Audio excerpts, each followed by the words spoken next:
नमस्कार, आगाज टाइम्स देख रहे हैं आप। मैं हूं आपके साथ पलक शर्मा। आइए रुक करते हैं इस खबर की ओर। लखनऊ में दामाद ने सास ससुर की छुरे से गर्दन पर वार कर हत्या कर दी। जी हां, आरोपी की अपनी पत्नी से झगड़े के बाद उसके मायके चले जाने पर बुधवार रात को वह पत्नी को वापस ले जाने के लिए ससुराल पहुंचा। इस दौरान उसके ससुर से विवाद हो गया। विवाद बढ़ने पर दामाद ने ससुर पर छुरे से हमला कर दिया। बीच बचाव कराने आई सास को भी छुरे से गोद डाला। मोहल्ले के लोगों ने आरोपी को दौड़कर पकड़ लिया और पुलिस के हवाले कर दिया। मामला आलमबाग थाना क्षेत्र के गढ़ी कनौरा गांव का है।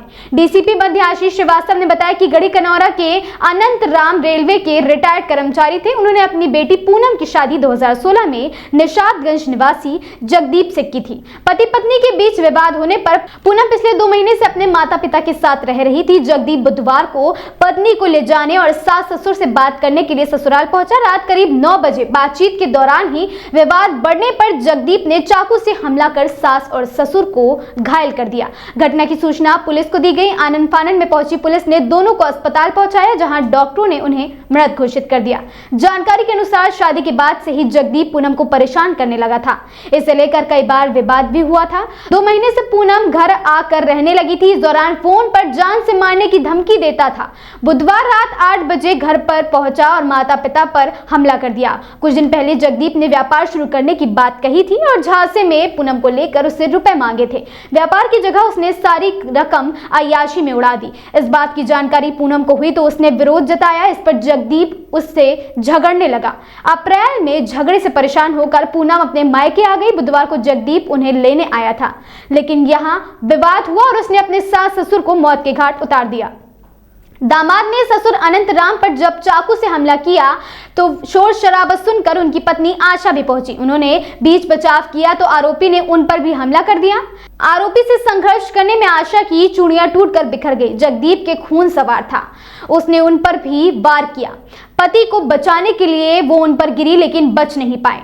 दोनों की मौके पर ही दर्दनाक मौत हो गई। मेरे हस्बैंड ड्रिंक करते हैं और 10 साल हो गए मेरी शादी को। साथ में रह रहे थे, बट बीच में कुछ ना कुछ होता रहता था। कभी स्टैंड नहीं लिया, कभी कंप्लेन नहीं की उस चीज के लिए, बट इस बार मैंने कंप्लेन किया उनका और घर छोड़ करके, अपना ही घर छोड़ करके मैं यहाँ पे मम्मी पापा के पास में आ गई। मम्मी पापा यहाँ पे मेरे अकेले ही रह रहे थे। मैं अपने बच्चों के साथ में यहाँ पे आ गई। अब कंप्लेन किया था मैंने, महिला आयोग में किया था, तो मेडिटेशन चल रहा था और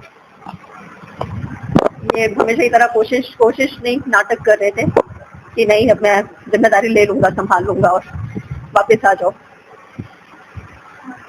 बट सारा यकीन खत्म हो चुका था। 10 सालों से मैं यही देख रही थी और इनका इस पागलपन से मुझे डर भी लगने लगा था घर पे रहते हुए इनके साथ में, कि शायद कभी ऐसा ना हो जाए कि ये इस तरह मतलब कि आउट ऑफ कंट्रोल हो जाए और मुझे या बच्चों या खुद को नुकसान पहुंचाएं। तो इसलिए मुझे लगता था कि इस समय यही अच्छा है कि हम लोग अलग अलग हो जाएं, ये सिचुएशन ही ना है। तो बस वही छोड़ के घर आई हूँ। कंप्लेन किया है इनका फर्स्ट टाइम और डाइवोर्स के लिए हम आगे बढ़े थे। अभी डाइवोर्स फाइल नहीं हुआ था क्योंकि महिला आयोग वाले उस पे ही हम लोग का मेडिटेशन ही चल रहा था अभी, और आज भी यही हुआ। ऐसे मुझे सजेस्ट किया गया था कि अब मैं बच्चों से नहीं मिलने देना चाहती थी जिस तरीके का इनका है। मुझे डर लगता था बच्चे भी ऐसे ना बन जाएगा, साथ में रहेंगे या तो पता नहीं हम लोग जिंदा रहेंगे कि नहीं रहेंगे। अगर साथ में रहेंगे तो इस तरह का पर्सनैलिटी ना हो जाए, तो मैं नहीं रखना चाह रही थी बच्चे साथ में, और मेन उनके फ्यूचर के लिए और अपनी जिंदगी के लिए मैं वहां से निकली। आज क्या कुछ हुआ? आज गलती ये हो गई क्योंकि मुझे विदेश में बताया गया था कि आप इनको बच्चों को मिलने से नहीं रोकोगे। अगर ये मिलना चाहते हैं तो आप इनको मिलने दो। इन्होंने मुझे कॉल किया, मैं बाहर थी, मैंने मना नहीं किया। हाँ, थोड़ा सा आवाज इनका मुझे लगा, तब मैंने इनको मैसेज किया कि अगर ड्रिंक किए हुए हैं तो घर पे मत आना मिलने के लिए जॉली से। कहते हैं मैंने ठीक नहीं किया है, बस मैं ऐसे थका हुआ हूँ। मैंने बोला, मैंने कहा कि ईमानदारी से बोले मुझे ऐसा लग रहा है ड्रिंक किया है, प्लीज घर पे बताना जो भी है। चाहे तो मैं आऊंगा 7-8 बजे तक, बट मतलब मेरा बच्चा सो गया तो मैं उसको यहाँ पे लेकर के मैं उसके साथ में सोई थी। पापा मम्मी इधर उधर टीवी देख रहे थे, मुझे पता ही नहीं लगा ये कब अंदर आके, गेट शायद खुला रह गया और सीधे ये अंदर आ गए। लाइट बंद थी उस समय और मैं लेटी हुई थी, बस इन्होंने मुझे ऐसे टच किया है, मैं उठ के बैठ गई। तो हैरान थी कि टाइम हो गया और आए हैं ये, तभी मैं उठ करके बैठ गई। और बस इन्होंने वही कहा, तुमने डिसाइड कर लिया है ना? मैं कहा कि क्या यार, ठीक है ना, भी जैसे चल रहा है चलने दे। और कहते मैं काम तो कर रहा हूँ। मैं कहा ठीक है, आप काम कर रहे हो, आप काम करो, अपने आप को संभालो, अपनी माता जी को संभालिए, बच्चों के लिए कुछ कर सके उसके लिए करिए, मेरे लिए आप परेशान मत हो। बस इतनी बात हुई है। और उसी बीच में ये थोड़ा सा मुझे इनका लगा, अचानक एकदम से चेंज हुआ गुस्से वाला। फिर से इन्होंने एक काम किया, बार बार ये बाहर देख रहे थे, पापा मेरे इधर ही मूव कर रहे थे क्योंकि उनको डर लगता था जब ये आते थे तो उनको लगता था कि कुछ हाथापाई ना कर लें या कुछ ऐसा ना करें, तो वो हमेशा ऐसे मतलब यहाँ पे टहल रहे थे। और बस इतनी मेरे से बात हुई है और इन्होंने पापा को अंदर बुलाया, खुद उधर चेयर पे बैठे हुए थे, पापा इधर बैठे हैं, बस जैसे बैठे हो। इन्होंने बस वो कहा कि मैं पापा जी मैं काम कर रहा हूँ और मैं देखूंगा। और पापा जी ने सिर्फ इतना बोला है, वो 10 साल से देख रही है, 10 साल से झेल रही है तुम्हारे साथ में। तो बस इन्होंने वही कहा कि मैंने क्या परेशान किया, ऐसे करके इन्होंने बैग से चाकू निकाला। चाकू कहाँ से निकाला? तो बैग लेके आए थे अपने साथ में, मुझे नहीं पता तो उसमें क्या है। चाकू निकाला, फिर पापा का मुंह ऐसे पकड़ा, यहाँ पे रखा, मैं हाथ पकड़ रही हूँ पापा की, तो मैंने आवाज ही नहीं सुनी। यहाँ पे वो किया, फिर उसके बाद यहाँ पे लगा था, बाहर गए थे तब तक मम्मी आ गई, मम्मी के ऊपर शुरू हो गई। मैंने मम्मी पापा की आवाज तक नहीं सुनी, मम्मी पापा की आवाज तक नहीं सुनी। मैंने विद इन 2-3 मिनट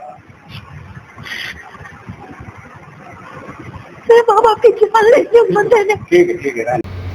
आज दिनांक 2 जुलाई की रात करीब 9 बजे थाना आलमबाग की गढ़ी कनौरा चौकी पर ये सूचना प्राप्त हुई कि इस चौकी क्षेत्र के रहने वाले 2 लोग आनंद राम और आशा देवी की उनके दामाद जगदीप ने चाकू मार करके हत्या कर दी है। जो अभियुक्त है उसकी बीवी पूनम, वो अपने मायके में आकर के रहने लगी थी। पति पत्नी के बीच कुछ दुराव था, इस वजह से अप्रैल से यहाँ रह रही थी। इसी बात से क्षुब्ध होकर के आज शाम को अभियुक्त जगदीप अपने ससुराल आया और यहाँ पर जब दोनों के बीच में बात होने लगी तो बातें आगे बढ़ गई। तो उसने अपने बैग में जो अपने साथ में छुरा लेकर के आया था, उससे अपने ससुर अनंत राम और अपने सास आशा देवी पर चाकू से हमला कर दिया, जिससे वो दोनों घायल हो गए। और जब उनको अस्पताल भेजा गया तो वहाँ उनकी मृत्यु हो गई। इस संबंध में जो मृतक हैं उनकी बेटी पूनम से तहरीर प्राप्त करके अभियोग पंजीकृत किया जा रहा है। अभियुक्त को पब्लिक की सहायता से पकड़ लिया गया है, आगे की कार्रवाई प्रश्न। इस खबर में बस इतना ही। देखते रहें आगाज टाइम्स।